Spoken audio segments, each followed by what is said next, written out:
Hey, Dog Nation, I am Brandon Adams. This is DawgNation Daily, the daily podcast for Georgia Bulldogs fans, presented today by Pella Window and Door of Georgia. We are go for 2 and 22. Own the East on Saturday. In fact, I'll show this to you here. Got the old school Own the East t-shirt on, which I'm really, really excited about. And I'm also excited to say that back in our DawgNation store, we have brought this back out from the DawgNation vault. You can actually get today at DawgNation.com. Click the link at the top of the page.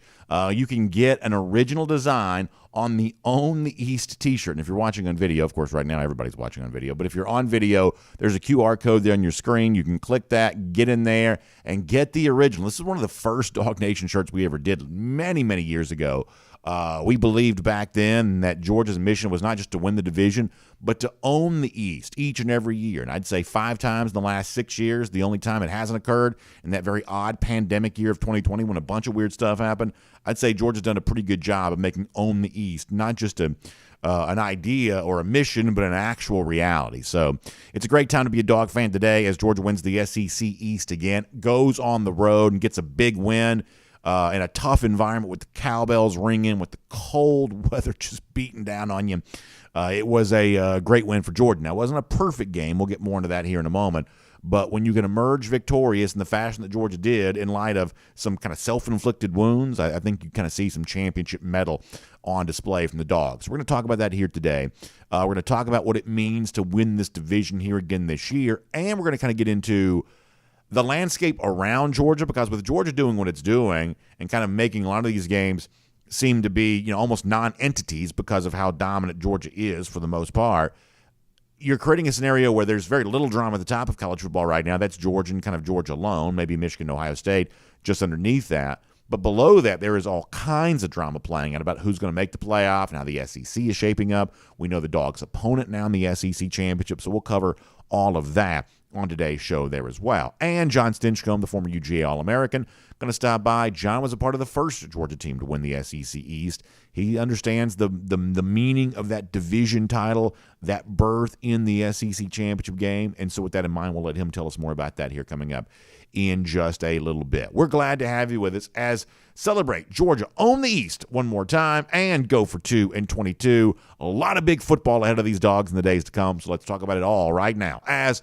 DawgNation Daily, the daily podcast for Georgia Bulldogs fans, presented by Pella Window and Door of Georgia. It begins right now.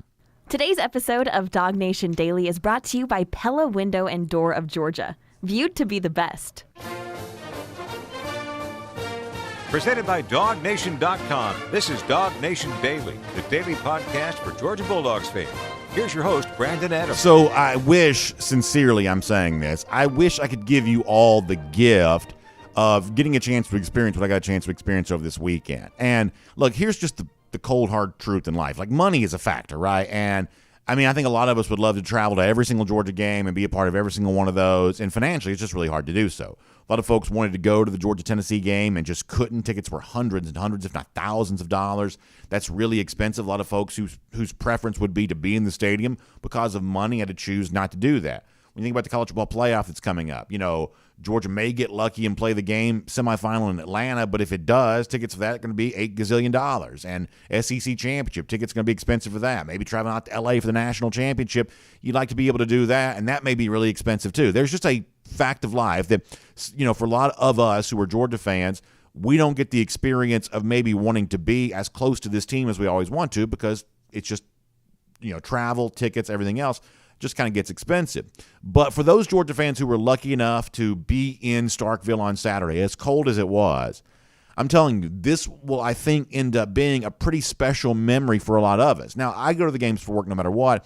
My family decided to hop in the car and come with me to this game because the fact is that tickets weren't all that expensive. Compared to typical Georgia games, tickets weren't all that expensive, and it's actually not that far of a drive. And so it was kind of funny to watch over the course of the couple days of the weekend. You talked to a lot of Georgia fans, and I heard the same thing a lot of, at the last minute, we basically just sort of decided to come. We looked online. We saw tickets were blah, blah, blah dollars, and so we could get a hotel room in Tuscaloosa. Alabama was on the road. Tuscaloosa's on the way to Starkville. It's hard to get there's not many hotels in Starkville, so you got to kind of either stay in like Columbus, Mississippi, or Starkville, or Tuscaloosa, Alabama, somewhere like that. And the travel just sort of fell into place. And I think a lot of Georgia fans, even though it was freezing cold, you had to wear multiple layers to be a part of it. I think a lot of the Georgia fans who were there would tell you it'll end up being a really good memory because you looked around and you thought maybe you might be the only Georgia fan who was going, but I'm going to be there to support my team. And then you realize that maybe 20,000 Georgia fans, or at least 10, 15,000, whatever the number actually was, kind of made the same decision. And it was kind of one of these sort of like impromptu DawgNation invasions, a very casual stadium takeover. And Georgia fans were freezing cold and shivering and everything else. If you watch our DawgNation postgame show on Saturday, you saw my teeth chattering through all of that too. But it was a chance to watch this team play. It was a chance to see this team put its championship characteristics on display once again. And for the Georgia fans who are, kind of living through this golden age, if they can find a way to be in the same venue where this team is playing, if they can find a way to be a part of that, that is what they want to do. And that's what I'll kind of remember for the moment. A whole bunch of Georgia fans who had the proper appreciation for just how special this season is. We don't know how it's going to end yet. We don't know. Go for 2 and 22 is our mission, but that's not a prophecy, right? We don't know if it's going to play out or not. We're just saying that it can play out. We said it before the season began that Georgia was a legitimate, real national championship contender, and here we are kind of moving to the final 2 regular season games where that's just as true as ever. And what I loved about Saturday was for all those Georgia fans who traveled from wherever they were to get there, they were certainly expressing a proper appreciation for all of that. And I would say that Saturday in Starkville, with those cowbells ringing, with the Mississippi State team that already won 6 times here this year, Georgia kind of proved once again why its championship contender status is real and legit, and why this may actually be a team that brings home that national championship trophy again. Will certainly have a great chance to. And I say that knowing full well there were some moments on Saturday where things didn't look all that great. And you've heard me say this a million times before, that the standard is not perfection. If the standard is perfection, then no team passes that test. No team this year does. Think about the great teams of all time. Even in recent years, we've seen a team like, say, 2019 LSU, which would probably rank in most folks' mind as one of the best teams they've ever seen. And, yeah, you can find individual moments during that season where they didn't certainly look perfect. Now, they finished undefeated, but they certainly didn't look perfect based on the way they played a few times there that year. Even a team like that, had some imperfect moments. Georgia's national championship a year ago provided some imperfect moments where you're left to wonder, how is all of this going to end? A lot of things feel like a failure in the middle. It's only at the end when you look back on it that you realize it was all part of the journey to kind of get you where you needed to go. And on Saturday, there was an example of that. And what I'm about to say is going to probably sound like a little bit of an overstatement, I realize, but I think based on my own emotional response to it, I think it's probably accurate, is that one of the single most shocking things that I've seen happen in a Georgia football game in years took place at the end of this half. I think we all kind of knew the story here, that Georgia had come on the road, had kind of built its lead, was dominating on defense, was, scoring the points it needed to kind of coast to an easy victory. And I think a lot of us there in that first half had a pretty good idea of how this game was playing out. I kind of joked with some people in the press box that Georgia looks like a team that's trying to get its business taken care of here so we can get back inside where it's warm. That was kind of they played the first quarter in like 45 minutes. It was flying through. This was on pace to be a very quick game and on pace to be a very dominant UGA victory. Then, the whole world fell apart right there near the end of the first half. Georgia has kind of a odd clock management decision where it chooses to throw the ball on third down, stopping the clock, preserving a chance for Mississippi State to get the football back there late. And then there's a kind of a bad punt, poor coverage. Bulldogs take it back for a punt return touchdown, and suddenly what was a big Georgia lead gets narrowed. It's like instead of being 17-6 with Georgia kind of coasting towards an easy victory, all of a sudden now it's 17-13, and the crowd's getting back into it, and you start to have the belief that, well, gosh, now Georgia's going to have to play all 4 quarters intensely after it seemed like they were going to be coasting to an easy victory. It was really, really, really bad. And to Kirby Smart's credit, when the game was over with, he did not sugarcoat how bad it was and did not really try to keep some of his, unhappiness about that moment in-house. He laid it all out. Incredibly perfect. It wasn't a perfect sequence, but his description of this was not, in any way unclear about how unhappy he was with the way in which Georgia ended this, whether it be coaches, players, everything else. Kirby had plenty of blame to go around. This is him from that post-game press conference on Saturday, about the disastrous conclusion to the first half that resulted in a Mississippi State punt return for a touchdown. Here's Kirby Smart on that. Bad as it's been. We discussed it before we went out there, and we were going to throw a screen on first down, which is a chance to get it going. You hit Ladd right there, and you get it going. The clock's running, and the decision there, once we hit Ladd, we thought, okay, we're going to go 2 minute and try to get it going. Then we threw it incomplete, and then the decision was to run the ball, and we called a run, but it has the option of throwing it, and that goes back to maybe us reining it in some, not putting so much on Stetson. It was quarterback draw with the option to throw it, and then once we threw it, now we got problems. We got a punt. They only have one timeout, so we had 3 timeouts, and usually you want to play that aggressive and use that, and it backfired on us. And we also protected on the punt, thinking they'd rush it, and we didn't have the one gunner in. So once they got out, we didn't have enough speed on the field to get them down. It was a very, very poor job of managing the before the half situation. As bad as I've ever been a part of. I know sometimes the away game press conferences, you have a little bit of an odd audio thing, so hopefully you can hear what Kirby Smart said there. At the end, he says, that was as bad a sequence to end the half as I've ever been a part of. Now, let me tell you this about Kirby Smart. Kirby Smart's an intense dude, but he is not hyperbolic very much. He does not exaggerate, at least in my mind, very much. For him to say that's as bad a sequence to end a half as I've ever been a part of, that's a pretty bold statement there from Smart.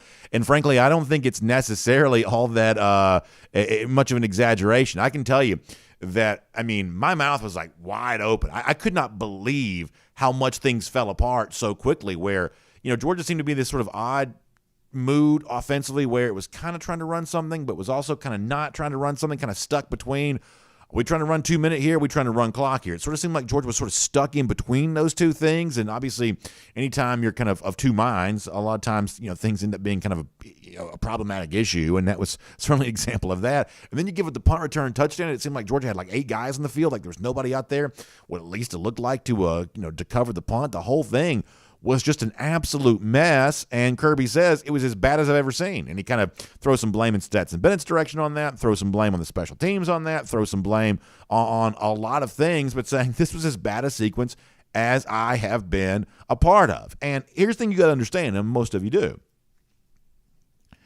For a lot of teams, that would be the story. For a lot of teams, that would be all you need to know. Oh, it looked like Georgia was coasting to an easy victory. But then, Georgia, what was it the people used to say in the old days? Georgia. There used to be a verb. Georgia. Georgia, let them back in the game. And all of a sudden now you're fighting for your life. And maybe there was previous eras of Georgia football history where a game like that could have actually turned into a loss. When you allow a team like that to start believing in itself, sometimes they take advantage of that belief and they build it on something. But that's not what happened on Saturday. And the point here is not to say, good job, Georgia, you still coasted to an easy victory, even though you made it hard on yourself there for a while. In one respect, that's kind of true. But the point here is to say, how was it that Georgia did that? And this is the thing you got to understand. There is a certain makeup that Georgia has right now that allows it to still remain excellent even when it's imperfect. Because the fact of the matter is you're always going to be imperfect. I'm even talking about decision-making, right? It's like even brilliant people make bad decisions. You can cite lots of examples maybe from your own life where you've seen that be true. Maybe you are a brilliant person that's occasionally made some bad decisions. The Georgia coaching staff, the Georgia players, pretty sharp dudes all the way around, but even they are capable at times making bad decisions. The job here is not to say don't ever make a bad decision. The job here is to remain excellent even when you have some imperfections or some blemishes that kind of creep into the story.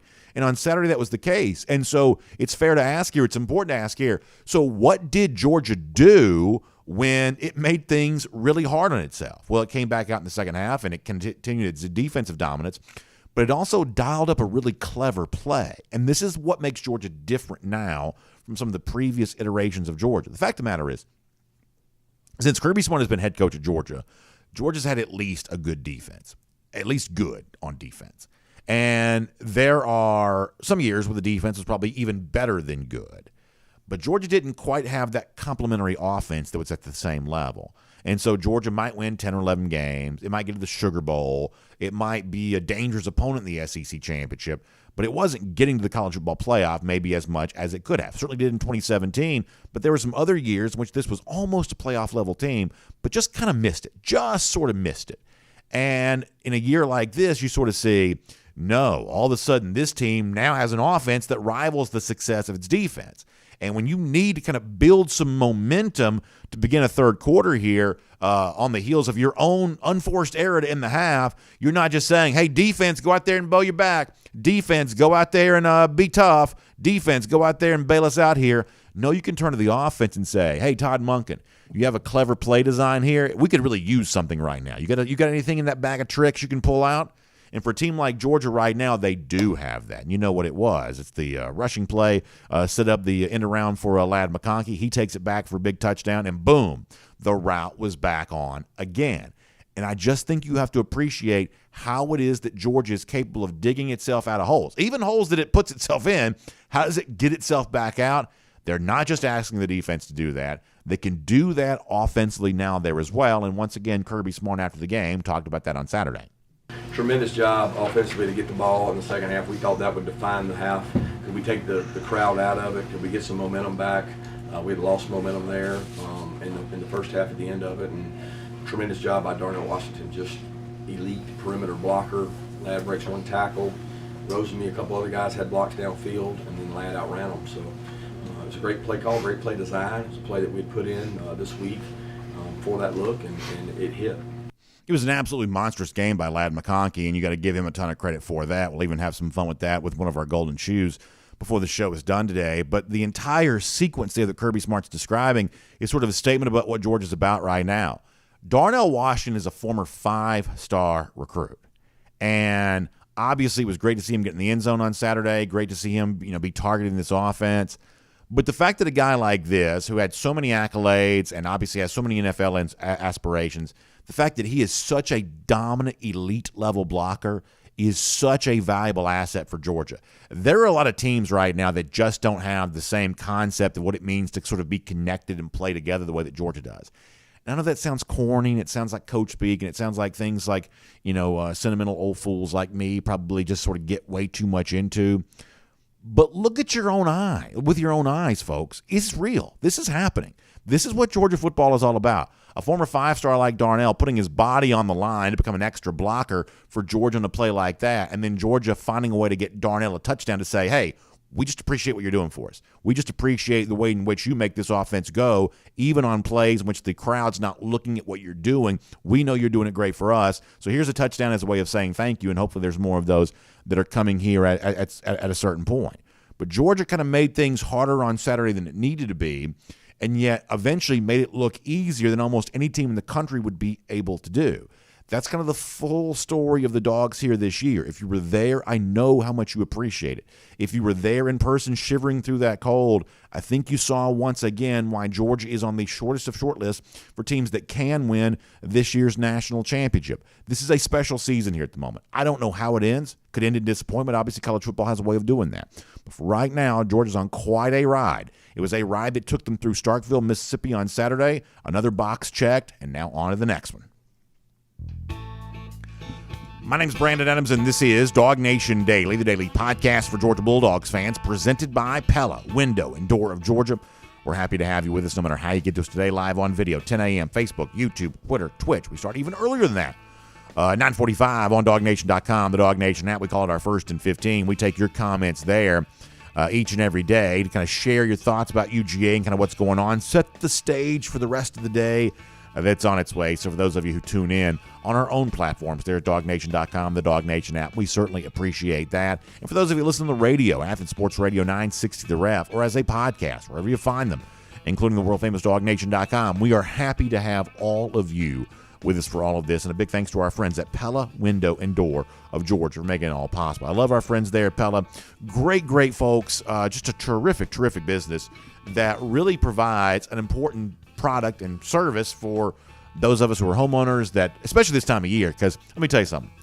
It was freezing cold last night. It's going to be cold here now for a while. And for some reason, I think about Pella, Window, and Door of Georgia a lot during the winter, because when it's cold, that cold air can kind of come in your house. I remember we used to live in an old house years ago. In the wintertime, it sort of felt like you were outside because there was so much of that cold air kind of creeping through doors and windows that probably just weren't quite properly sealed, or just kind of a deficient product or something like that. This is our old house years ago, where it's just cold, drafty, old drafty houses. You've heard that word drafty before. Well, Pella Window and Door of Georgia can prevent that sort of drafty feeling in your house on a wintertime like this, because this is, viewed to be the best. This is, the expert Pella installation process. These are the wonderful line of products, the doors, the windows, energy efficient. That means you're spending a bunch of money on your heating bill right now. You don't want that heat creeping out of your house. You want it to stay right there in your house, and Pella Window and Door of Georgia is all about that. That cold air on the outside, keep it out there where it's supposed to be. You say toasty and warm right there on the inside. So stop by and see them in their experience center right there in Duluth. I actually really love that. It's an amazing facility. We've been there before, done show there before. It's a really cool warehouse, situation, but it's also a chance to kind of put your hands on the product and sort of feel the doors, feel the windows, feel what makes them better, and talk in person to one of those Pella experts. It's a no-pressure consultation. They just want to tell you about the line of products they have, the installation options you have, and maybe some savings opportunities there too, because right now, between now and November 30th, you can get payments as low as $199 a month, or $200 off windows, or $400 off doors. So stop by and see them right there in Duluth, or find them online, pellaofga.com/DawgNation. That website one more time, pellaofga.com/DawgNation. You can also give them a call, 678-638-1429. That is not the right. Let me. All right, so it's 678-638-1496. That's 678-638-1496. Pella Window and Door of Georgia is viewed to be the best. So glad to have them and all of us with us here today on DawgNation Daily, presented by Pella Window and Door of Georgia. It's John Stinchcomb here, coming up in just a little bit. Happy to have John as a part of the program. We'll talk to John about what it felt like to be on the first Georgia team to ever win the SEC East, and kind of what it means for him to see Georgia now doing that again on such a regular basis. And before we get to John, let's make that the subject of Around the Doghouse here today, presented by our friends at AAA and assisted by our friends at AAA here today. And it's interesting, Kirby Smart also on Saturday talked a little bit about that, the fact that into the press conference, several minutes, the subject of, own the East, winning the division had not come up. That had not been a big deal. And there was a kind of a nice celebration on the field with this. I always love the homemade signs.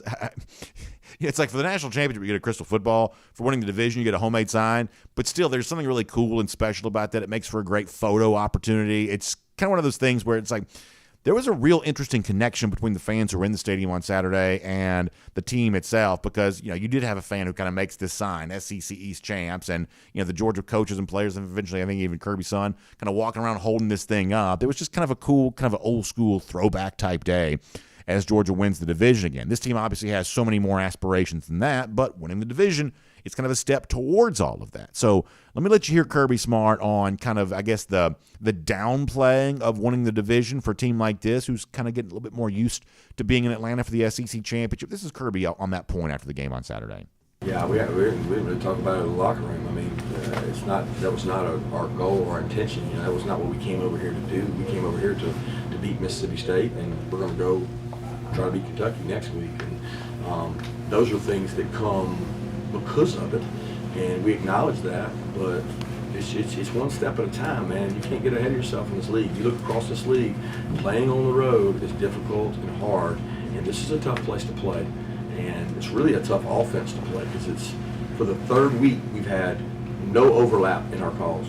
So we went Florida, Tennessee, Mississippi State, and it's just, I don't want to minimize what our team is doing right now in terms of commitment to practice and toughness and doing things the right way. I'm really proud of them, and I think people take it for granted sometimes.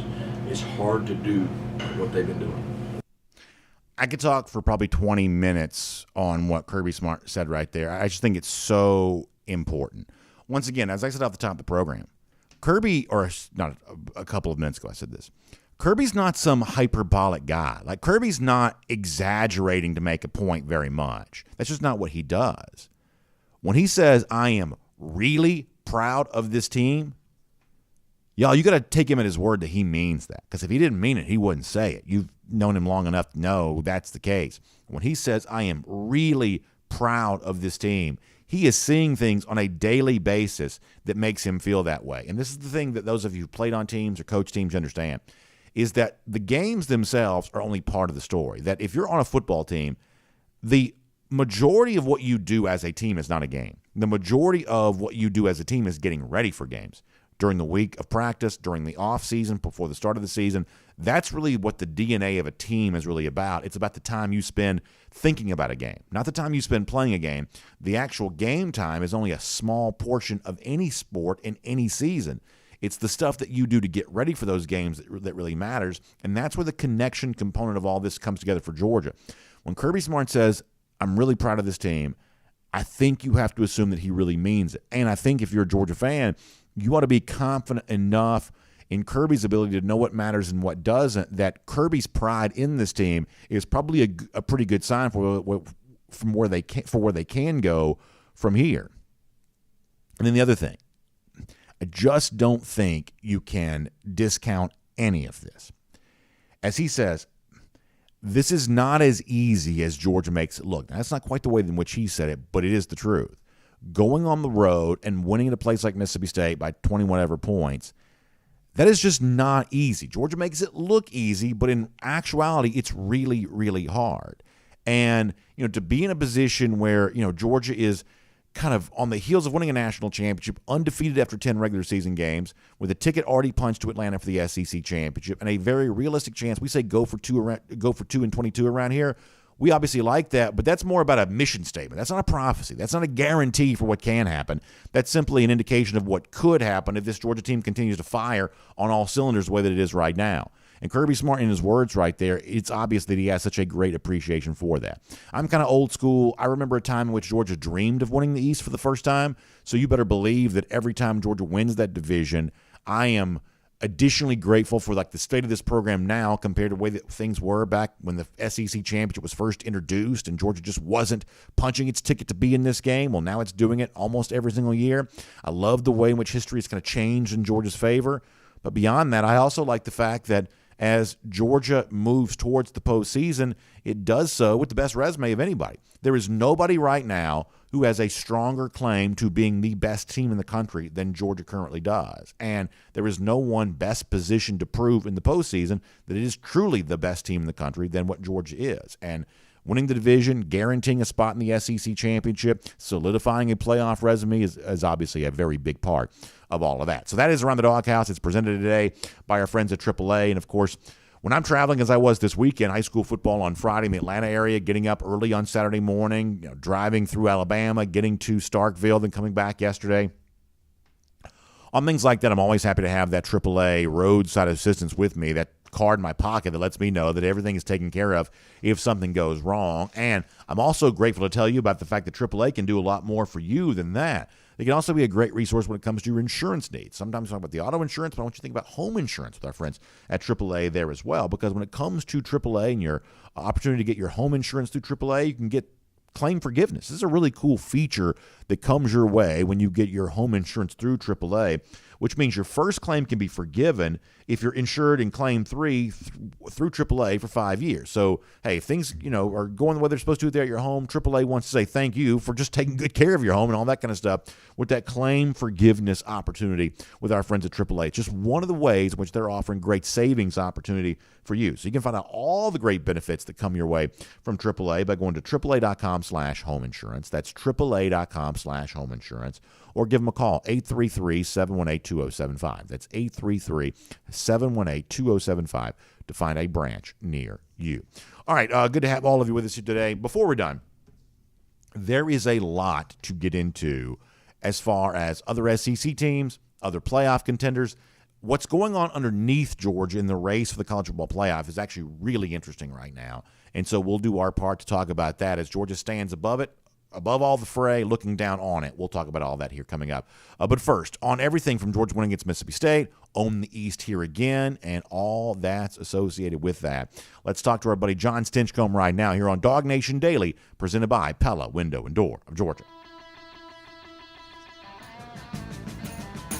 From Athens and across the SEC or wherever the recruiting trail may lead, here's a DawgNation.com insider. Glad to have John Stinchcomb on the program, DawgNation Daily, presented by Pella Window and Door of Georgia. John, we love having you every day, but I think today there's kind of an additional importance on this because, you're obviously pretty famous in some circles when it comes to the speech that you made prior to the second half in that Auburn game back in 2002 that a lot of folks who were on that team would say kind of helped propel Georgia to victory there that day. And longtime Georgia fans will know the result of that win was the first ever division title in this program's history. You know, the SEC championship had been around all throughout the 90s, and you know, those of us who are Dog fans were kind of dreaming of the day we'd see our team play there, and unfortunately we had to dream far too long before it finally took place. You were on the first one to do it. Well, now Georgia wins the East with regularity. They've won 5 of the last 6 years, have played in the SEC championship, though sort of weird pandemic year, the only year in which that didn't happen. So for someone who's a part of the first one and kind of knows what it meant back then, what does it mean to you now to see this becoming the kind of thing that Georgia fans almost view as a birthright? Yeah, I think it's remarkable, and you got to give credit to Coach Smart and his staff for creating and raising the bar to a whole new standard. That winning the East is just a step on the path to get where we're going on an annual basis. And I give them all the credit in the world. That was not an easy feat to accomplish 20 years ago, and now it's become commonplace. And it is a whole new standard here at Georgia. The expectations are higher, and they're realistic when they're set there. And it's fun to be a part of and witness something that is truly special. I think we've seen other teams do it, other schools do it in recent history, and I think Georgia is in that place now where they are at the top of the mountain, where every other team is looking to knock them off, and that's a hard-earned position, and it takes a lot of effort to maintain that status. But give credit where credit is due, and Coach Smart has put this team and this club at the top of the heap for everyone else to shoot for. When you guys did win it for the first time in 2002, knowing it had never happened before in program history, how much did you celebrate? I mean, obviously, even back then, beating Auburn was also kind of a big deal too. So there was an individual win that was, worth celebrating. But to know it was a division title and that you guys were going to the SEC championship, I can tell you as a fan, like the tickets back then were so expensive for that SEC title game because of that's how much of a hunger there was on the part of Georgia fans to be there. How much in that particular year did y'all celebrate that moment in that locker room at Auburn once that game was done? Oh, we celebrated all right, buddy. It was a fun atmosphere. Just because, we talked about, Coach Rick was talking about that glass ceiling that exists on the team, and for us to be able to break through and carry the torch a little bit higher up that mountain than where it had been in recent years, it was an honor. And man, we celebrated it because we felt like we had something special, and we also knew that our work wasn't done. I think we went to that SEC championship game and beat the brakes off of that Arkansas team with Darren McFadden, and they had some good players. But man, we had a special group and felt like we were starting to be that cup bearer, that new standard, raising the standard, if you will, for the organization. And it was a joy to be a part of, and that locker room was the place to be after that game because we knew we had done something that Georgia hadn't been able to do in a long time. And when you look at the game on Saturday against Mississippi State, John, it was not a perfect game, but I think the proper context for this is Georgia goes on the road, wins the division by dominating an opponent in its own stadium who can be tough and tricky and already won 6 times this year. And then when you finally get to like the third or fourth paragraph, and you finally get down to the footnotes, then you say, and they had to overcome a bunch of, unforced errors to do so. That clearly Georgia had some imperfections on Saturday. But for me, if you're trying to properly contextualize the story, that's way less important than the overall big picture here is, which is Georgia is going out and making games like this look easier than they actually are, but maybe as easy as a national championship level team is supposed to make them look. To me, that's the far more consequential, piece of information from a game like this. And then after that, you can kind of get into what Georgia didn't do particularly well. But what it did do, to me, overwhelms and should overwhelm your mind share after a game like this. Do you agree with that? Yeah, it's always funny when you talk about perspective. It's like rating players getting ready for the NFL draft. And when you're a first-round draft pick, what do they talk about? They talk about the things that you need to work on and that you can't do, right? And by the middle of the rounds, you're talking about, like, well, he's got potential. This guy, you've seen him do some special things, and that's where Georgia is now. As you win and beat these good teams. Mississippi State's a good team. They're not elite. They're not at the top of the national food chain, but they're a good team, and Georgia beat them handedly and had some big plays along the way that are identifiers for not only a game but for both programs. Some big stops in third and fourth down and overcoming some adversity, which is what you have to do no matter whether you're the best team in the country or not. I mean, you're going to have those plays and those drives and those ebbs and flows in a game that you have to overcome. And because of Georgia being who they are, now on a national level, you're looking at, man, they missed on these opportunities and all these things, and you're trying to find the chinks in the armor because they have distinguished themselves. And it is clear to anyone that's watching college football right now that Georgia is the best team in the country. And what we're trying to figure out is who can play up to that level and threaten them, because they don't play perfect. I've never seen a team that does. Yeah. And Saturday was a great example of it. They beat a good team. They didn't look flawless, and still came away with a 26-point victory. So that's where Georgia is right now, where the critics are looking for the chinks in the armor of a team that is head and shoulders above the rest. And I think what's interesting to me, John, is the specific way in which Georgia pulled away in this game after it obviously made it way tougher than it needed to be at the end of the half like that. And it's with the firepower on offense. The total story of the game is Stetson Bennett has a remarkable rushing touchdown.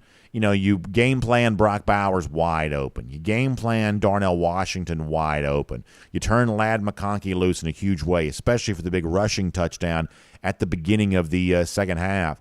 John, there's a level of offensive firepower that exists on this team now that it didn't have a couple of years ago. And, the defense was remarkable once again. We sort of come to expect that.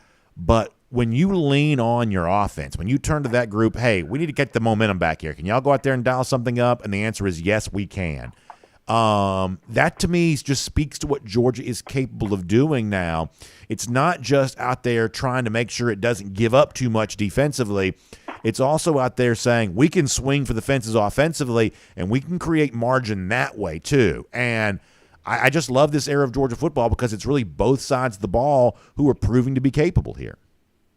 Yes, and it's so versatile. Obviously, we have the best tight ends in the country, and Brock Bowers is single-handedly, obviously, in my opinion, the best tight end, arguably the best offensive weapon in college right now. But Darnell Washington is a stud, and to have those two guys really sets this offense apart. And when you look at the rest of the team, there's playmakers, but nobody has, that pedigree of plays week in and week out that separates him as like, oh, there's their other go-to guy.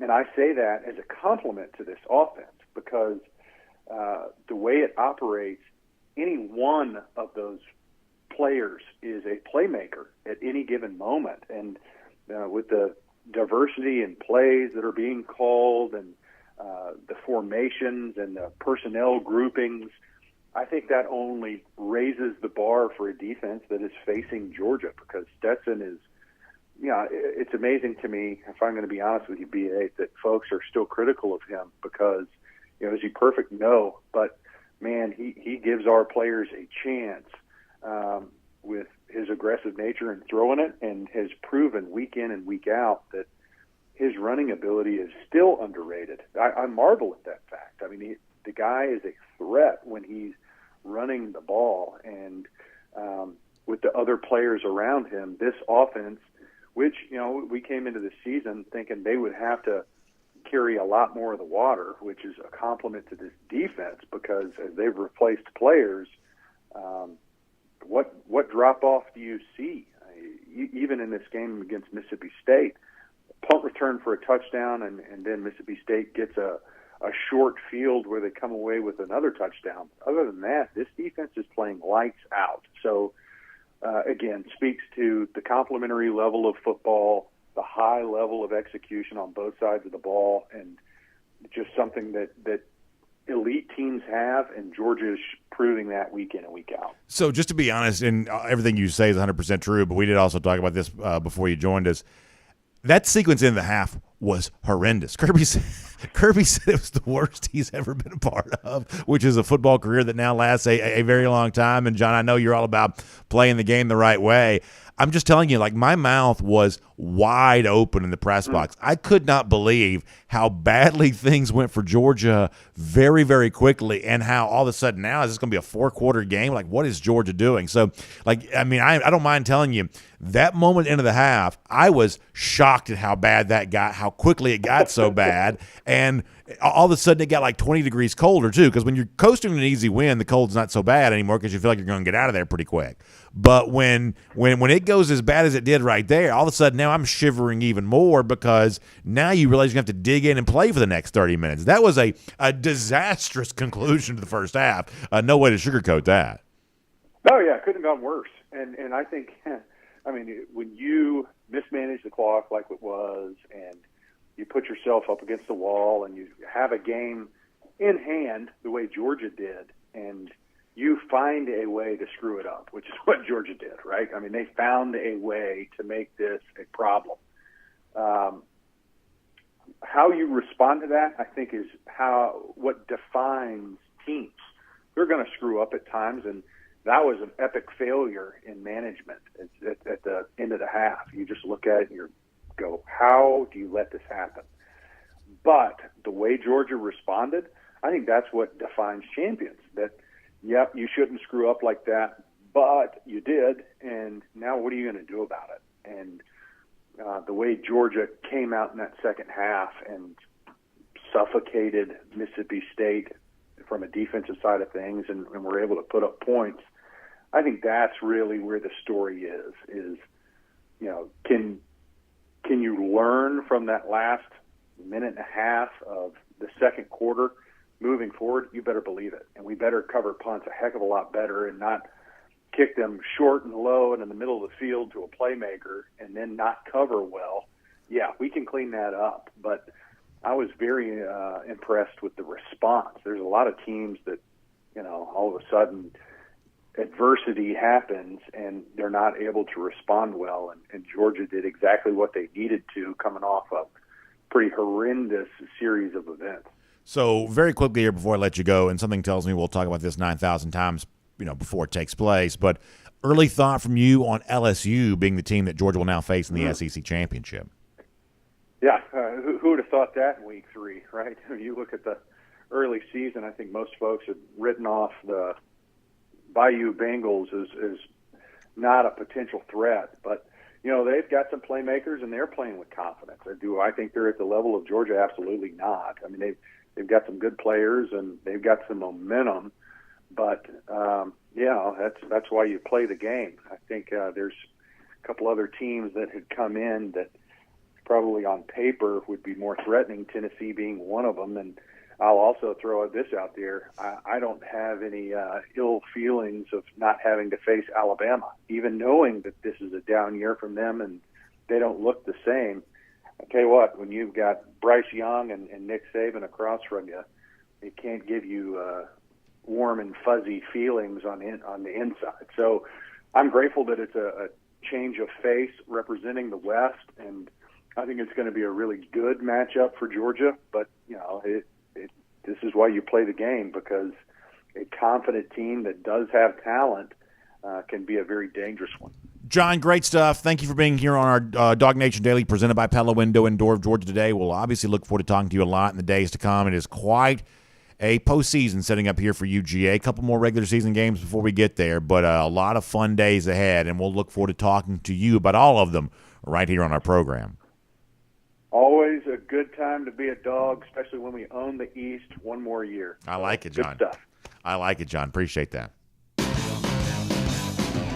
Let's take a look around the rest of the league. This is SEC Through. How about John Stinchcomb right there at the end, throwing the tagline out there, the catchphrase, Own the East. And got the Own the East t-shirt on today, feeling good about that. You can get yours, DawgNation.com. You can just click the link at the top of the page, go to DawgNation.com, click that right there. You can get in. You can get the Own the East t-shirt. I was wearing this. Actually, so I finally put it on Saturday night at the end of the post-game show. I'm just telling you right now, that post-game show was one of the toughest I've had to endure, which is sort of speaks to the easy life I've lived, if that's the toughest it's been for me. But it was freezing cold. It's so cold I almost couldn't think, which some of y'all would say that I need to be thinking more on a regular basis than I am. Even if that is true, this is even harder on Saturday. I mean, I was just like shell-shocked by how cold it was. But finally put the Own the East t-shirt on before the end of the show. And by the way, if you want to put it on yourself to show everybody the Dogs on top here at the SEC East, Own the East again, watch on video, click that QR code, get in there and get it. Go to DawgNation.com. It's also DawgNation.store. You can just go directly to that, and you can get your Go for 2 and 22 t-shirt. Some of you saw on Twitter yesterday, I put the Go for 2 22 t-shirt on to make fun of the Nick Saban statue. Being in Tuscaloosa, Alabama was a very strange thing yesterday. There were Dog fans everywhere in Tuscaloosa. I'm talking about everywhere. And there were a lot of Alabama people that were not too happy about it. And ultimately, they didn't, cause too much of a stir or anything like that. But it was definitely confusing to them to see so many Georgia fans on their campus. But to get to Starkville, I mean, there ain't but one way to get to Starkville. You got to go straight through Tuscaloosa to get there. And so there's also not a ton of hotel situation in Starkville. So it's either you're staying in Columbus, Mississippi, or you're staying in Starkville. And there were Georgia fans everywhere. Like yesterday, we went to the Bear Bryant Museum. We went Dreamland, had some ribs. Went to the Waffle House for breakfast and the cook. Right, we walked in because my family, we're decked out in red and black as much as anybody could be. And he looked at us and goes, "Roll Tide." That's what he said. He just looked at us and said that right away. Let us know that we were in enemy territory. But honestly, they gave us a great meal and they were super nice about the whole thing there. So it was quite an experience to be there in Tuscaloosa yesterday.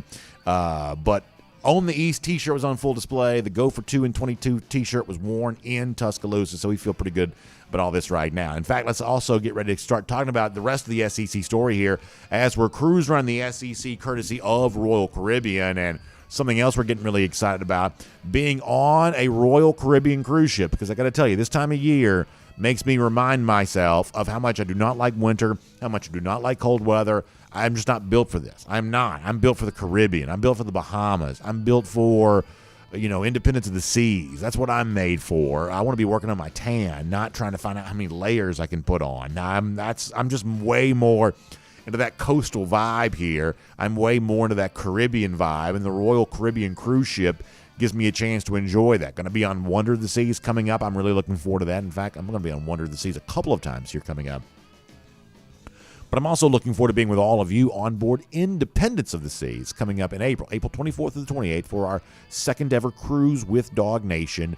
It's going to be huge. We've already gotten so many staterooms booked. So many folks are going to be a big part of this, and there's still time for you to be a part of it there as well. So visit the website, royaldogs.com. That's royaldogs.com. That's the website that's been made specifically for our DawgNation cruise. You can also call Jessica Slater. She's a travel agent specially selected for us to help you book your Royal Caribbean cruise vacation. You can give her a call, 770-718-9147. That's 770-718-9147. She'll answer all your questions as it relates to the DawgNation cruise. But she can also tell you about the cool new things going down on Icon of the Seas, the newest eventually, when it finally comes online here, the newest ship that's on its way from our friends at Royal Caribbean, January of 2024, Icon of the Seas, is going to be amazing.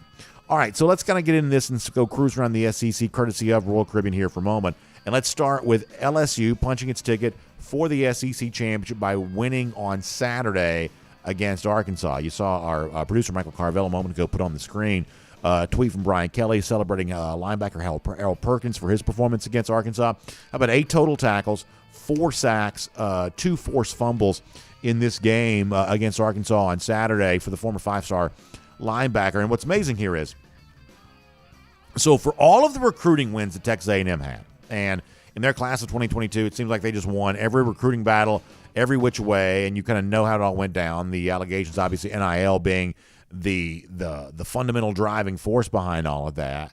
And yet, lo and behold, here we are in November of the season after that unprecedented success with recruiting. And what are we talking about here?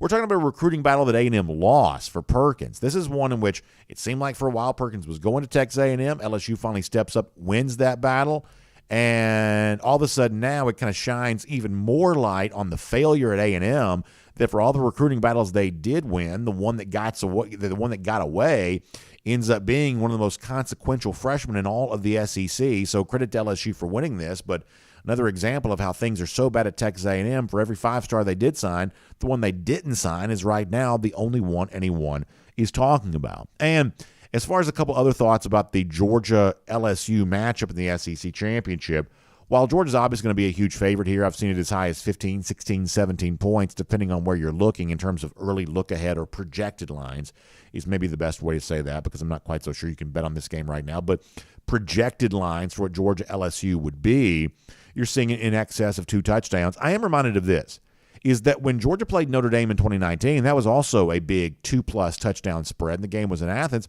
And the fact is, Notre Dame kept that game far closer than it was supposed to be. So I guess in a roundabout way, Brian Kelly will have my respect as a coach going into this game, even though I believe that on paper LSU has been by far inferior to Georgia. And on Saturday against Arkansas, another example of that, doing very little offensively, really getting saved by the freshman Perkins, as we said a moment ago. Otherwise, you might lose there in that spot. So with everything to play for, and a completely decimated by injury Arkansas team, LSU still barely won the game. So this is as easy an opponent as you can expect to play in an SEC championship game scenario if you're a team like Georgia. But, Brian Kelly was also greatly overmatched in 2019 when Notre Dame came in here. And for all the attention that the crowd and the lights and all that got, the pageantry of the nighttime CBS game back in 2019, the fact is that Brian Kelly had a game plan that allowed LSU to keep it closer that day than they were really supposed to be able to, and certainly closer than the experts thought they would. Now, this is a far cry as a Georgia team different from what that team was. We've talked before in this show already today about the way in which this Georgia offense can kind of propel this team. When 2019, they couldn't do that. The 2019 offense, including against Notre Dame, was pretty inept. So clearly Georgia way better now than it was then, but Brian Kelly's had a good game plan against Georgia before, so they'll at least have my respect as you kind of think about that. And then I'll also say this. At the beginning of the year, the expectation obviously was that Georgia was going to play Alabama, and the expectation was also that Georgia would be probably an underdog against Alabama. And here's the thing that Georgia fans, I think, should understand. And in your ongoing arguments that you have online, and most of this is just good-natured, it's just all kind of fun. College football fans like talking trash back and forth. Even the folks in Tuscaloosa yesterday kind of had a smile on their face as they were, yelling at us or, jabbing at us. They were kind of smiling as they were doing it. It's just what the SEC kind of is, right? We have thick skin about that. At least I do. Most of you do there as well. But as you're having your ongoing debates with Alabama fans, you're kind of back and forth fan duel type stuff, not the company fan duel, but dueling back and forth as a fan. As you're doing all of that, here is one thing for you to keep in mind. Here is a piece of, some people would say propaganda, but let's just say an argument point that Georgia fans ought to make more often than Alabama. Because the one thing that Alabama folks like to really hang over Georgia's head is how long it took Kirby Smart to finally beat Alabama. Now, that's happened in 2021, but it did not happen prior to that. And like this year is a reminder of kind of one of the things that's kind of always gone on as it relates to Georgia and Alabama, is that part of the reason why I believe that Georgia did not beat Alabama until January of 2021 or January of 2022, part of the reason why that didn't happen prior to that is some of the chances that Georgia would have had to play Alabama, they just didn't get to, because Georgia was in the SEC championship and Alabama has a nasty habit of not qualifying for the SEC championship game. This year, 2022, being another example of this. This would be a great chance for Georgia to beat Alabama again, and yet Alabama's not even good enough to get to the game. And the same thing was true in 2019. Georgia lost that year to LSU. How would Georgia have fared if it played Alabama? We'll never know, because once again, Alabama did not qualify for the SEC championship. In the SEC championship of 2017, now we know that Alabama won the national championship against Georgia that year in a kind of close, hard-fought, tightly contested game.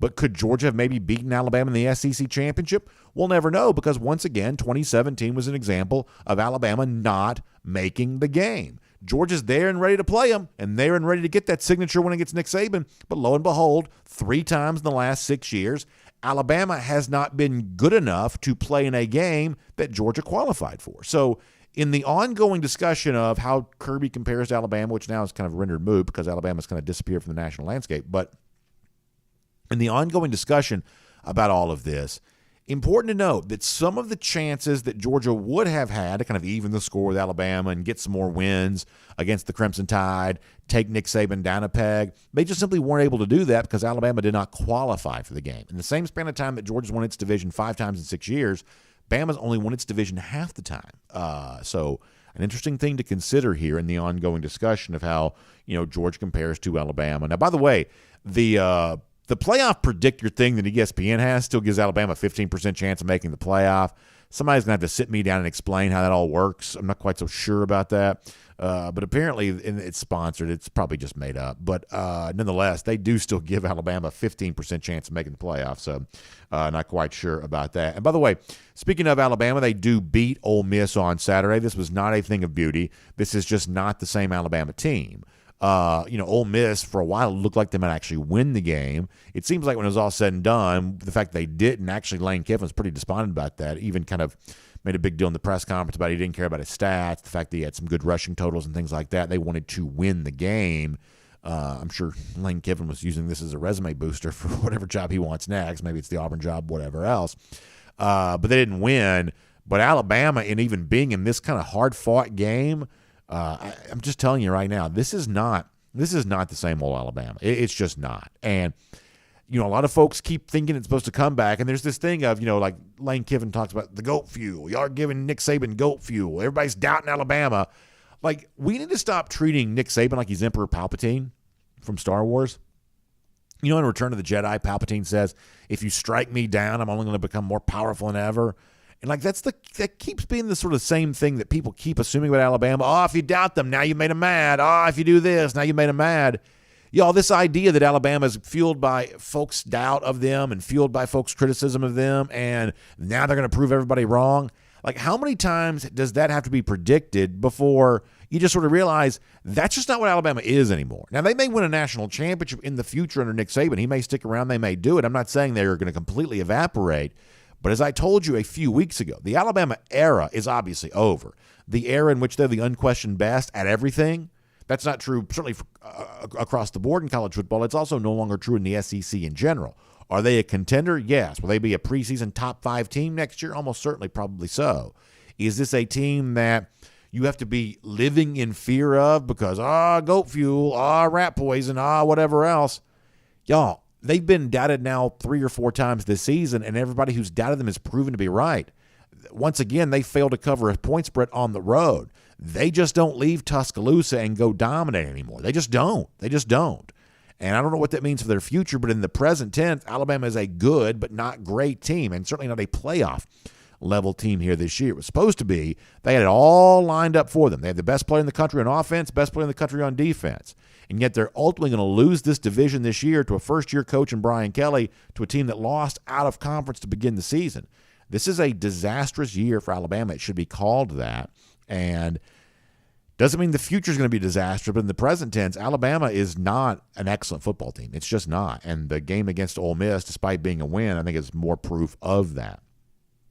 Speaking of Alabama's Iron Bowl rival, Auburn, here for a moment, they beat Texas A&M. Now, you have 2 stories going on here.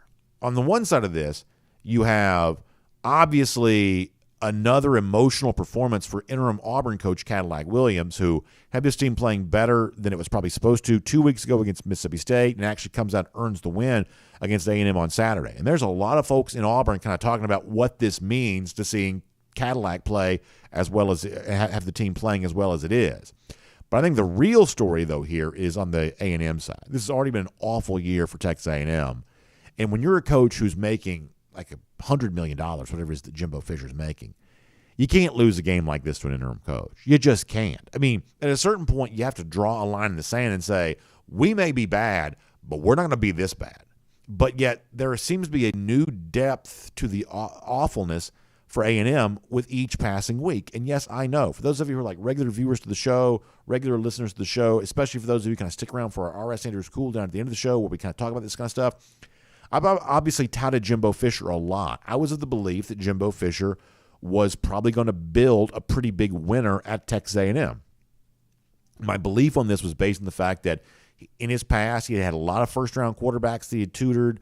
He had won a national championship. There weren't very many active coaches with a national championship at that time.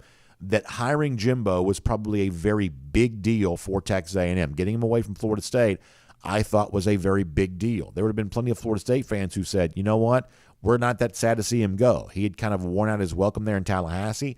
I thought the Seminole folks were wrong about that. As it turns out, they were probably right. And as it turns out, I was as wrong about Jimbo Fisher, I think, as I've ever been on anything, at least by appearances right now. It is really, really bad at Texas A&M. In fact, it's so bad that I think you have to strongly consider making a move. I really do. As expensive as it is, as embarrassing as it would be to fire him the year after you gave him another big extension on what was already kind of an outsized contract, it would be really embarrassing. But I don't know how you survive this offseason. I really don't, because for all the attention that 2022 class got, so many people said, well, a year from now, they're all going to go in the transfer portal because Jimbo Fisher's not a very good coach. That may be exactly how it's going to play out for a lot of the people who said that. I mean, you already see a lot of kind of curious absences for A&M on the field right now. You're left to wonder, is that already kind of a little bit of some of this? You can't be in the transfer portal right now, but is that sort of the early makings of this? And I don't know how you salvage talking points, how you salvage a narrative in the offseason without a fresh face at coach. They may not do it. They may not. And I can't even imagine even suggesting that they should. But I think you have to strongly consider it. I really, really do. I don't know what Texas A&M is supposed to do this offseason, knowing that everything they thought they were building for, all of a sudden now it's all completely called into question. And I don't know how you can go back to those same boosters and say, hey, I know you gave us a bunch of money last year. Now we need even more money to buy even more players, even though the players that we did get didn't exactly perform very well, and some of them are now transferring out of the program. We need even more of your money. How do you do that? I really don't know. One more thing on this game, going back to the Auburn side here for a moment. There are going to be a lot of Auburn folks debating about whether or not Cadillac Williams should be the next head coach. And I get it. You obviously won a game. The vibes around Auburn right now seem to be really good. But for someone who watches a lot of college football, many of you are kind of the same boat I am, we've seen this a lot this year where interim coaches have come in and given kind of a little bit of a boost to the team which they're coaching for. I actually took Auburn plus the points at Mississippi State 2 Saturdays ago for that very reason. That interim coaches have actually done pretty well this year. Look at a team like Georgia Tech, worst team in the country. And yet, or one of the worst teams in the country, and yet when Brent Key was installed as the interim, they won a couple of games. And they've kind of gone back to being Tech again since then. But there has been some momentum for some of these teams with interim coaches. So, you know, I think you have to watch the Iron Bowl to see if this is real in any way. Because my assumption is, even though I just kind of trashed Alabama a moment ago, Alabama should get an easy win in the Iron Bowl, right? That's a team that just has so much more from an operation standpoint going for it than Auburn does. And by then, you've kind of let the good vibes of the interim coach, whatever honeymoon phase there seems to be for interim coaches, you've kind of let that go away by then. My assumption is you'll see Auburn sort of turn into a pumpkin against Alabama. But if it doesn't happen, even if they play it close, they don't have to win the game necessarily. Even if they fight down to the wire against Nick Saban and Alabama, that might be enough to earn Cadillac Williams some fans. But it's a very interesting situation when it seemed like their booster class, their donor class, was very much interested in like the sort of the Lane Kiffin, Hugh Freeze style coaches. And all of a sudden now you've got an interim coach that's kind of winning for himself, fans by the day there on the plains. That should be interesting to see. A couple other points here real quick. Tennessee just piles on points against Missouri on Saturday. I'm talking about just one right after the other. Finally scores in the 60s. So I'll tell you a story about this really quick. I was driving to Starkville and kind of going, kind of past Tuscaloosa, going towards the Mississippi State line. And as you might imagine, you sort of lost your streaming capabilities in the car. Of course, very safe, hands at 10 and 2. But, you just kind of put the CBS broadcast through the Bluetooth speaker and let the game broadcast kind of act as a radio for you. So listening to Missouri, Tennessee while I could, and Missouri actually kind of cut into the lead. It was like 28-24. And I was thinking, hey, I thought Missouri had a chance to kind of play this one close. And here they are. They're playing it close. It's 28-24. And then I lost my signal, and by the time I finally got it back, was really just a few minutes later. All of a sudden now it's 40-something to 24, and like Tennessee had really extended its lead. And I got to give credit here. I kind of asked going into this game whether or not Tennessee could have the look of a playoff team off having lost to Georgia, and kind of pointing out that, hey, you may see 3 examples, where Tennessee sort of looked like a playoff level team, but you see at least 3 examples where they haven't looked like a playoff level team. And so what is the real Tennessee here? Well, on Saturday, they kind of looked a little bit more like a playoff level team. I think you have to give them credit for that. And I'm not just saying that because they scored 60 points in this fourth quarter. Frankly, the garbage time stuff just does not matter. They can score 100 points. But what happens after the game's well in hand? A, I don't actually believe it's going to influence the committee that much. And B, it doesn't prove Tennessee's any better than it did when they were like 40-something to 20-something there. It's what you did when the game was closed that actually demonstrates the strength of your team, and Tennessee was very strong when Missouri tried to make a game out of this.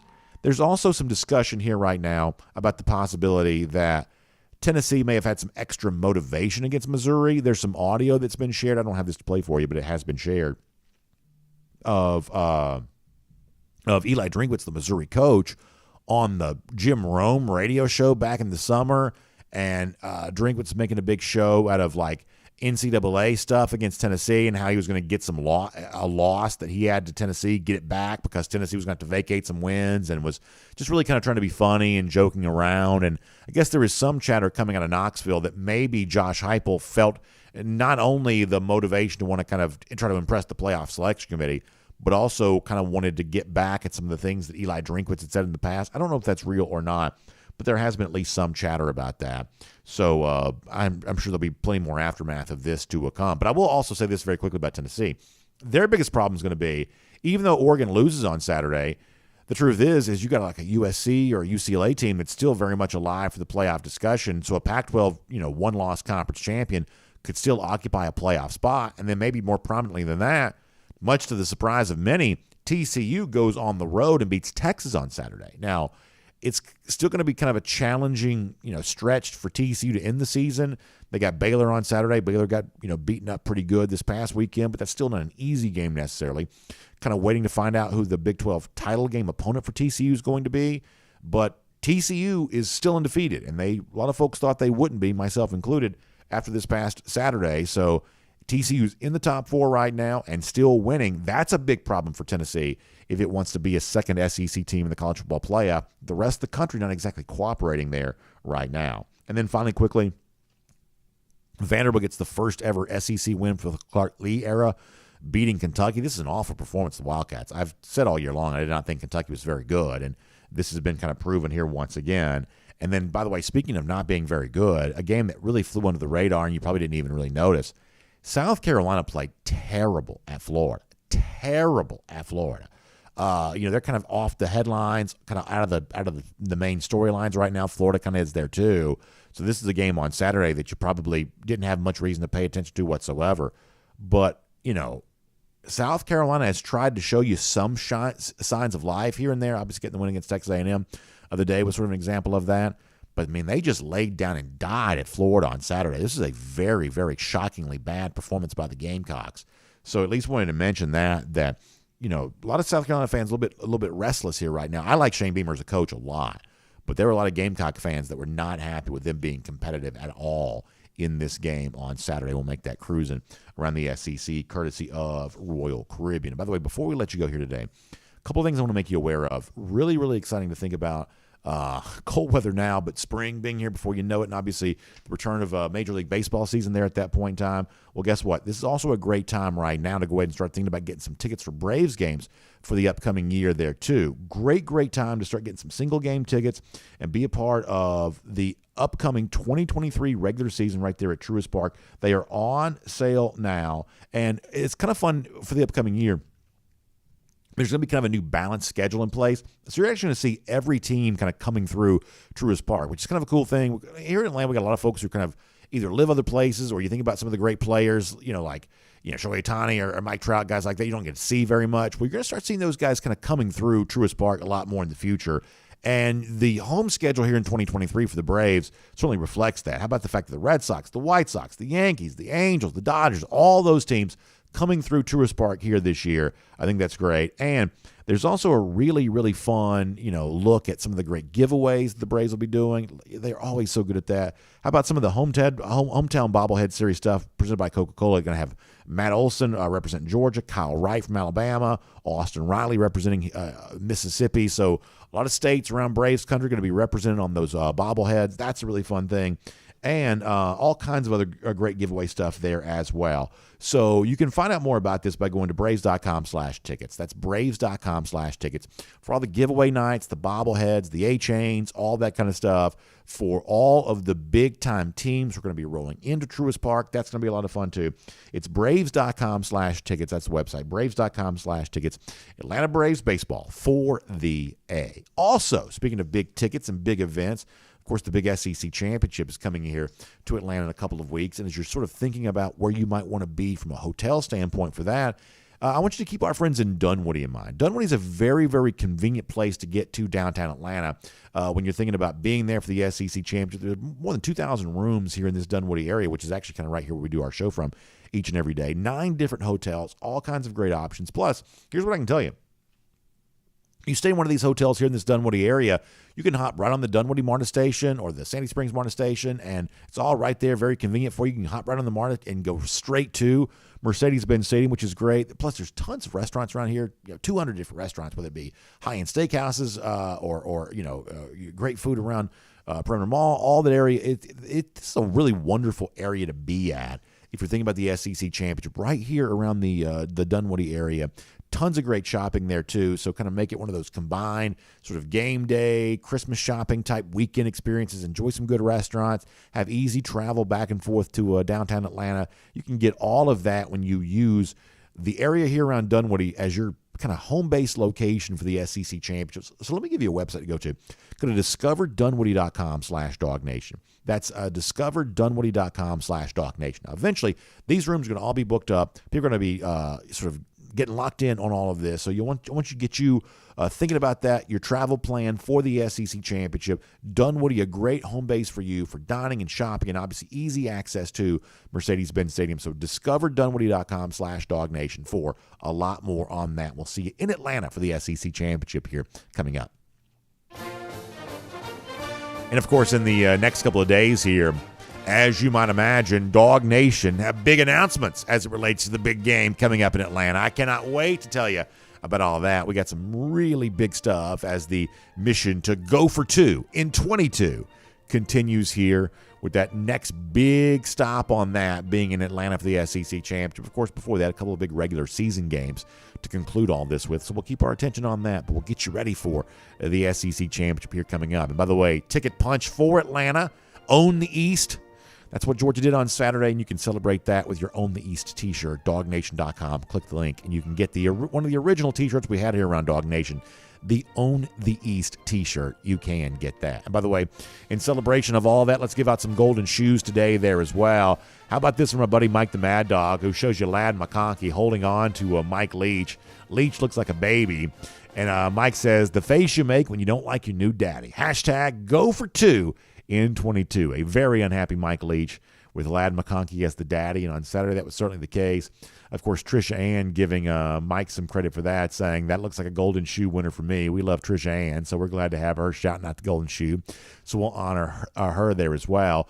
B.G. Dixon, UGA bread lady, saw their family in in Starkville on Saturday.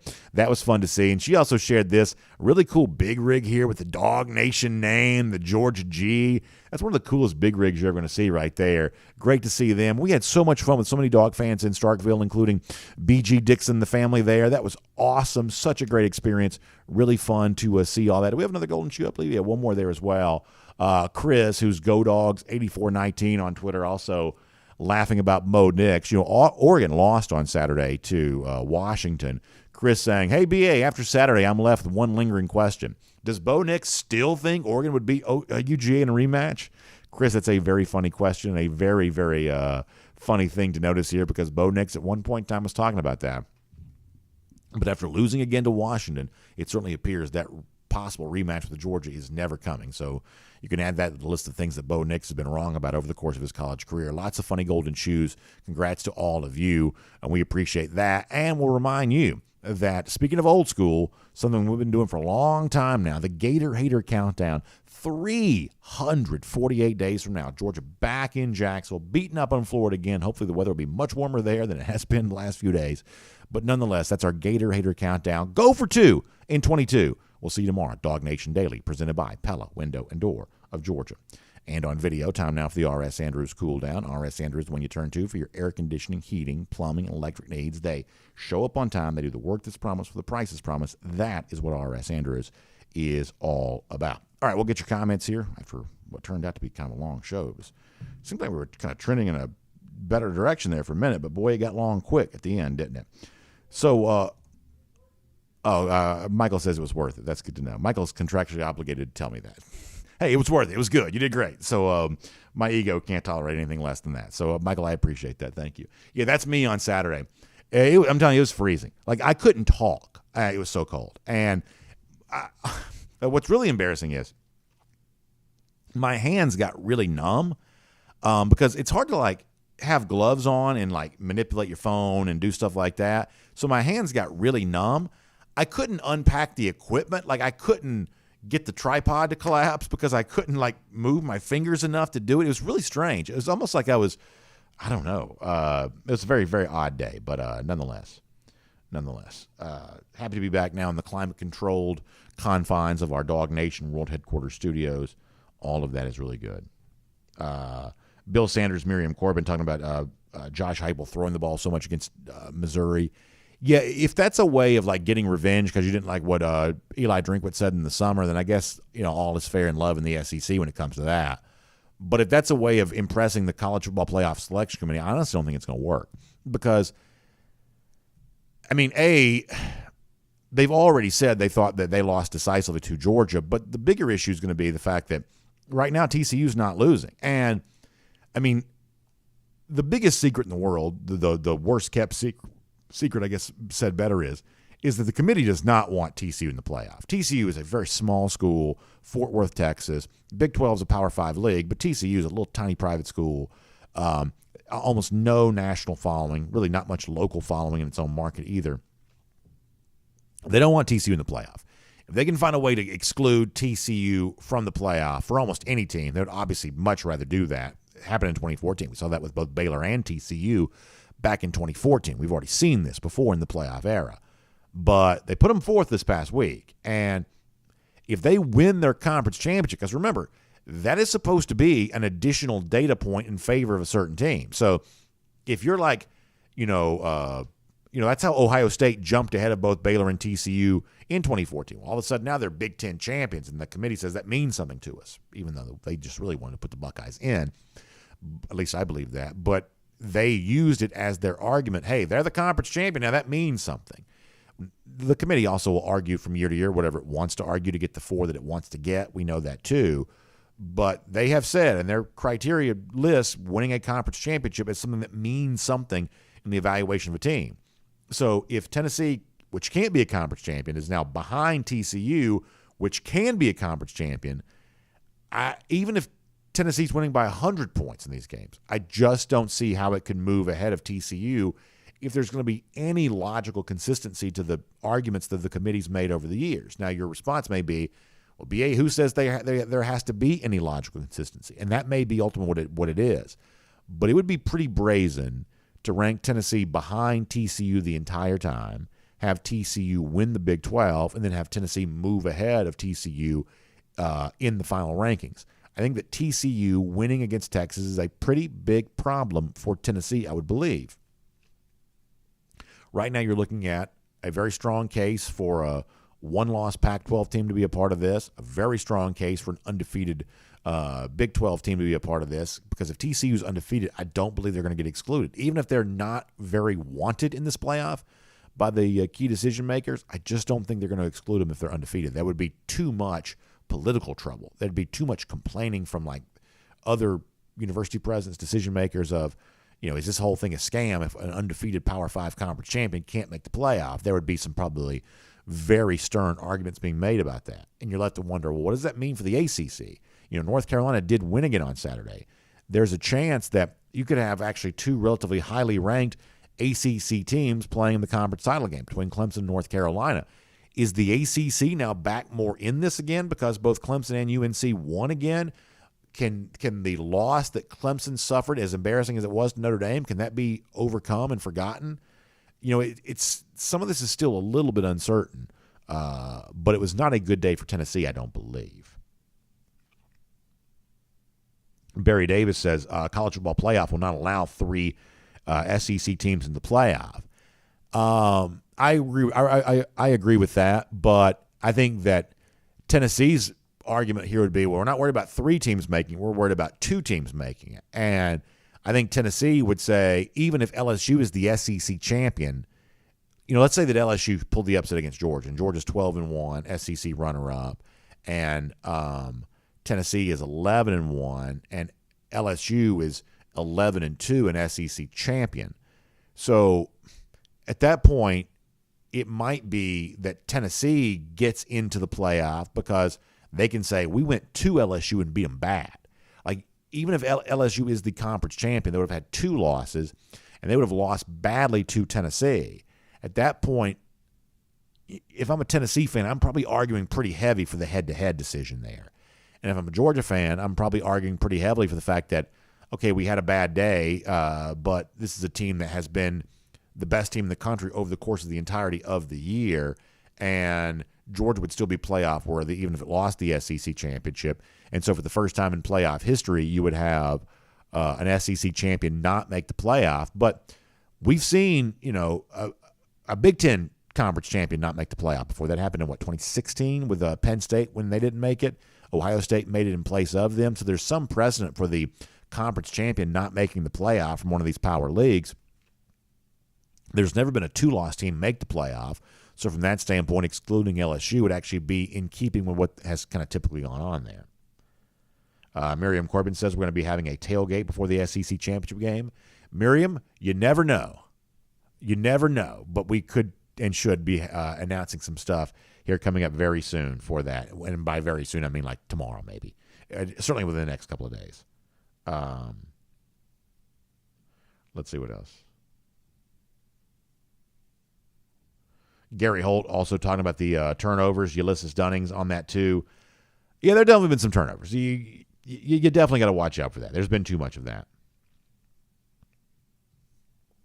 Brad Hines says that Tennessee's in a position like Bama was in 2017. You didn't win the division, didn't go to a conference championship, but may still make the college football playoff.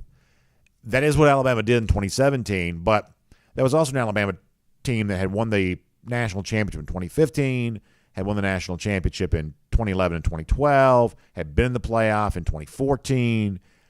So I think the decision to put Bama in the 2017 playoff was probably easier for that committee than the decision to put Tennessee in this playoff would be here right now. That, in other words, Bama may not have had the resume, but I think the committee was pretty sure that Bama was probably among the very best teams. And they actually made it in 2017 over an Ohio State team that I was almost sure was getting in. I was almost sure Ohio State was getting in, and they didn't. So the committee kind of favored Alabama that year. That was a surprising move when they did it, but it was still Alabama, and Alabama had this great track record. Tennessee doesn't have that great track record. Am I of the belief that Tennessee's probably getting closer to being a true full-on playoff-level team? Yeah, they're getting pretty close to being that. They've played really well. I mean, the Missouri game was another example of them kind of being a little bit more playoff-type ready, playoff-type level. But it's still not the track record that the previous Alabama teams had going into 2017. And you can say, well, they're not supposed to consider that. This is where human nature, I think, just creeps in here. And you are obviously kind of forced to acknowledge that when that committee in 2017 pictured Alabama, they pictured a team that was capable of winning the national championship because they had won national championships. And I don't know that Tennessee gets the same benefit of the doubt here right now. I also think if you're Georgia, you should want to play Tennessee. You should have wanted to play Oregon. You should want to play Tennessee. Two teams that you've easily handled are obviously better matchups for you theoretically than other games were. I know it's tough to beat the same team twice in the same year, but just in simple terms, of course you'd want to play a team that you've already beaten up on. JP says if Bama loses again or we beat LSU handily, that hurts Tennessee's resume also. Their 2 best wins would have 3 losses. Who would be their signature win? Yeah, it's probably true that the Alabama win for Tennessee could be downgraded. The LSU win could be downgraded, but not by much. I mean, 9-3 Alabama is still a very good win, and 9-3 LSU is still a very good win. And to have a pair of wins like that, I mean, that's better. I mean, what's Michigan going to have? Depending on how the Michigan-Ohio State game goes. That as far as like 11-1 teams without conference championships go, I mean, I think that Tennessee's going to have as about as good a resume as anybody could have in that situation.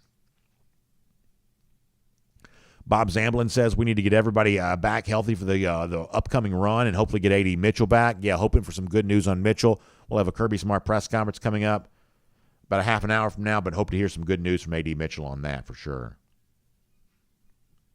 Yard Dog says resume matters, but a week 1 loss shouldn't be a determining factor. Is that for LSU you're saying that for? I mean, and Florida State's turned out to be a pretty good team. I mean, that's obviously true. But, I mean, like LSU, even if it wins the SEC, will have left a lot in the committee's hand. And, I just think that when you've got the blowout loss and when you've got the non-conference loss, I think that you've left a lot into the hand of the committee. And, I mean, you've only got, a chance. I mean, you've got a half a chance, but that's about it, right, of making the playoff at that point in time.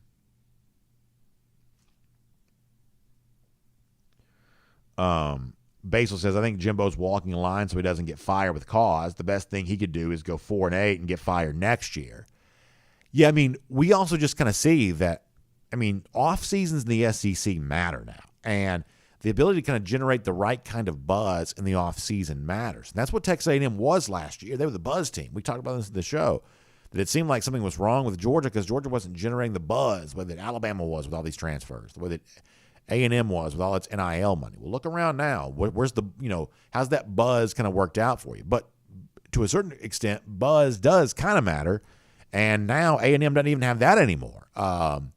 And I realize it's like the most knee-jerk reaction thing in the world to say they should consider firing him. But they should consider firing him. I don't know who you hire. I don't know what you do. And obviously, for a program like this, it's the embarrassment more so than the actual financial stuff. That, if A&M wants to raise $100 million, I think it's actually $89 total million. But if they want to raise that money to fire Jimbo Fisher, they can do it. It's just the embarrassment of having to say how wrong you got it that would make things really bad there, make things really tough there. And, I just think that Jimbo's reputation as a coach has really been tarnished here, really been tarnished. And I do think it kind of calls a lot of stuff back into question, that there was this huge rivalry between he and Florida State at the end of his tenure there. And I just will tell you, I was decidedly on Jimbo Fisher's side. I thought that Jimbo Fisher was right to believe that Florida State wasn't committed enough to winning. They weren't investing financially the way that he wanted to. I thought that had the appearance of being kind of a broken program, and that Jimbo was smart to get out from that, to go to a place like Texas A&M where he had the resources to compete. That was my opinion. And I think I had just reason to believe that when I was probably expressing that all those years ago. But in retrospect, the frustrations that some Florida State fans had with Jimbo Fisher, that seems a lot more accurate now. And the national championship in 2013 for one of the teams that I think individually is one of the best single-season teams I've seen on the conversation of, hey, best teams, of our lifetime. I think 2013 Florida State should be a part of that discussion. I really do. I thought they were that good. But, and this sounds like super blowhard hot takey, but you have to start to wonder, well, how much of a fluke was that when Florida State really didn't match that same level of success in the future? They made the playoff the following year, but got beaten up pretty good by Oregon in that first semifinal game. And people said it, for a long time, from when Saban started at Alabama 2007 all the way up through last year. Every team that won the national championship either was Alabama or they beat Alabama, with the exception of just one. That was Jimbo Fisher and Florida State in 2013. the only national champion since 2007 that either wasn't Alabama or didn't beat Alabama. And so maybe the avoidance of Alabama is another data point along the lines of, hey, maybe that was just a little bit of a fluke. I don't know. It sounds pretty, blowhard, hot takey, but you're left to conclude, is there a chance that might be true? Let's see what else. Bill Russell says Jimbo Fisher routinely references roster youth, but is it really younger than others? Yeah, and that's another point there, Bill, is like, Jimbo kind of gives off some people like sort of like used car salesman vibes. And I got nothing against used car salesmen. We need used cars. So you got to have people to sell used cars. So I've got no beef with used car salesmen, but there is a little bit of a persona that, he's a used car salesman, which can kind of have a negative connotation in the minds of some people. And that's kind of sometimes what Jimbo's thought to be. And an example of that this year was when they went to Alabama and lost, and they were playing Haynes King at quarterback, and he was calling him his backup quarterback. He said, we're playing this game with our backup quarterback.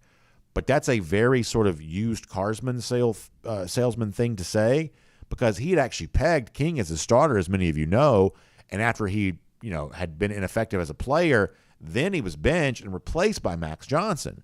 And then Johnson got hurt, and all of a sudden now their starter was injured, and it became another excuse. It's just an example of kind of a loose relationship with the truth that sometimes Jimbo Fisher seems to have. Bob Zamblin asked me if I'm finally warm. Yeah, it took a while to get warm, but I'm finally kind of getting there. Wayne Hunter says, as much as I hate it, Tennessee is correct. The playoff committee rewards points scored. They always have, and they always will. The thing that the committee really rewards is few number of losses, zeros in the loss column or ones in the loss column. Right now, I know they've talked about, Caleb Williams has 28 touchdown passes, or, Ohio State has this high-powered offense. But nothing they've said in these first two playoff top 25 shows should be taken seriously at all, because they don't mean any of it. They just say whatever they need to say to justify the rankings they want to have. There's a huge disconnect between what they do week to week and what they do at the end. And Tennessee's convincing win will probably hold some sway over the committee. But there is very little difference in hanging 40 whatever on this Missouri team and then going all the way to hang 60-something on them. Very, very little difference in that. And even from the sort of human nature perspective on that, a blowout win is a blowout win, and a blowout loss is a blowout loss. And the idea that they chased every point they could get in the fourth quarter, I'm just telling you right now, I don't believe that's going to hold any extra sway over the committee. In other words, extra sway here would mean, they're 11-1, but they scored 60 points in the last 3 games, and so therefore we're going to take them over a team that's undefeated. I do not believe that would happen. And that's what extra sway would require, is them to somehow jump the line over an undefeated conference champion or even a one-loss Power 5 conference champion, and I don't believe that'd be the case. I don't. Or at least I shouldn't say all one-loss conference champions. I shouldn't say that. But in most cases, I don't believe that would happen. I think that Tennessee's hope of making the playoff is probably pretty thin. I don't believe it's impossible for them to make the playoff, but TCU winning at Texas was not a good data point for them. Now, TCU is not going to be a huge favorite in any of the games that's playing the rest of the season, so maybe it's still more likely than not they lose at some point in time, and once they lose, they're done. They're going to get zero consideration at that point in time, just zero consideration. But as long as they keep winning, I think you have to put them in, and I think the committee knows that, sort of begrudgingly. Spencer says, my house is divided. I'm a Dog fan, but my wife's an LSU Tiger, so it'll be a fun SEC championship week at my house. How about that, Spencer? That sounds like it will be. Wayne Hunter says, better hope TCU gets in. Otherwise, Tennessee's a lock to get in. If you're a Georgia fan, you should want to play Tennessee again. You just beat them. You beat the brains in. That's as advantageous of a national semifinal matchup or a potential national championship match as you could ever have. Georgia should be sad that Oregon lost, because that would have been an advantageous matchup. You've already seen what happens when these two teams play. And in the case of Georgia-Oregon, you've seen it in the same building. And, Georgia should want to play Tennessee. Now, could they lose? Of course, anything can happen. It's college football playoff. But if you just logically thinking here, if you told me I could play any team in the playoff and give me the sort of choice of what to choose here, of course I'm going to take a team that Georgia's already manhandled, and that's what Tennessee was. So, I mean, who would you rather like? Would you rather play Tennessee or Ohio State? I'd rather play Tennessee. Would you rather play Tennessee or Michigan? Now, last year Georgia beat up on Michigan pretty good, but this is a different season. Maybe this is a different kind of makeup. Certainly got the interesting quarterback. I believe I'd probably rather play Tennessee than Michigan. I think. Tennessee or TCU. At that point, I'd probably take TCU. I'd probably rather play TCU. Tennessee or Clemson. I'd probably rather play Clemson. Tennessee or USC. I would definitely want to play USC because they got no defense whatsoever. But there are a lot of potential playoff matchups for Georgia that you should actually prefer. I mean, of course you'd want to play Tennessee. Just beat them. Herb Hambleton says, I think Tennessee can beat Ohio State and Michigan. They could, but, I mean, on paper, Ohio State's a way better team than Tennessee is. Way better team. I mean, Ohio State has legitimately gotten better on defense. We knew they were going to make a big push to do that. For the most part, that push has been successful. We'll see how it holds up come playoff time, but they've made a push towards doing that. On YouTube, and then we're going to get ready to go. Let's see what else. Good to see Darius Smith Sr. in here today. We continue to wish Darius well as he comes back from injury. Hope he's doing well.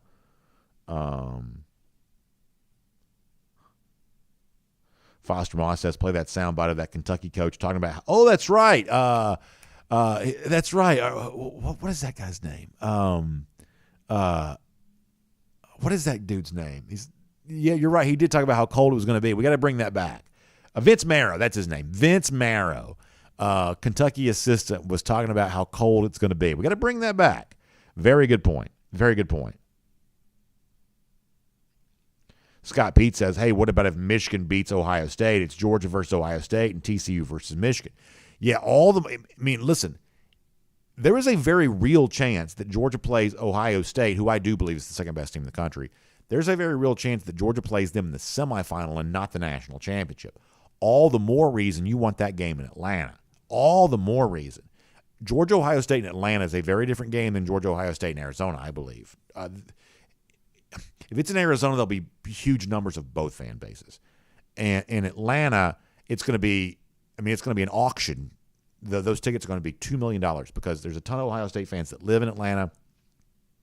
Columbus is only about 8 hours from here. It's not one of those places that's a little closer than you think it might be.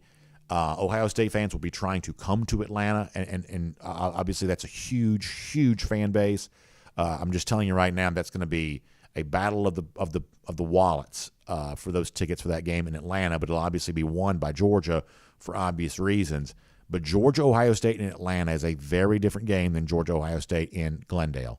So all the more reason to be 13-0 so you can have that game in your building, or at least in your own state, for sure. Antoine Sampson says, that's just like Bama. Last year we played twice.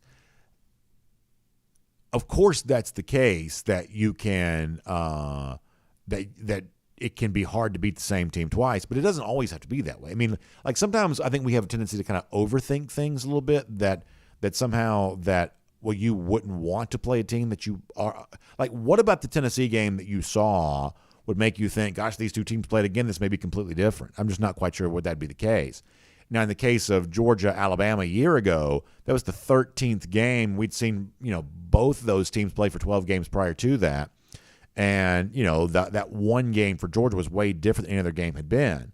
So, obviously it can happen. I mean, you can lose the rematch, but Georgia could lose to any team that plays in the playoff. I mean, if you're in the playoff, you're playing a playoff-level team. But I'm just saying, keeping it as simple as possible, would I want to play Tennessee again?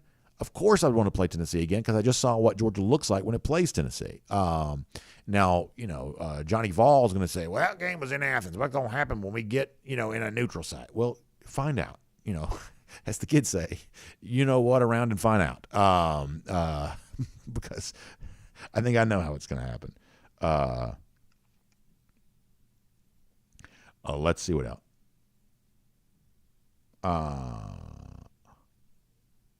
Christopher Vale says, Kirby's built the monster in Athens. We should fear nobody. I like that. Also, for some reason, when I see Christopher Vale in our comment section, the last name Vale makes me think about Vicky Vale from the original Batman movie back in 1989, which is a pleasant memory. Let's see what else. Scott Harris says, let's talk next week. Does Kirby have a hard time getting the team up for a program that was just beat by Vanderbilt when the East is already decided?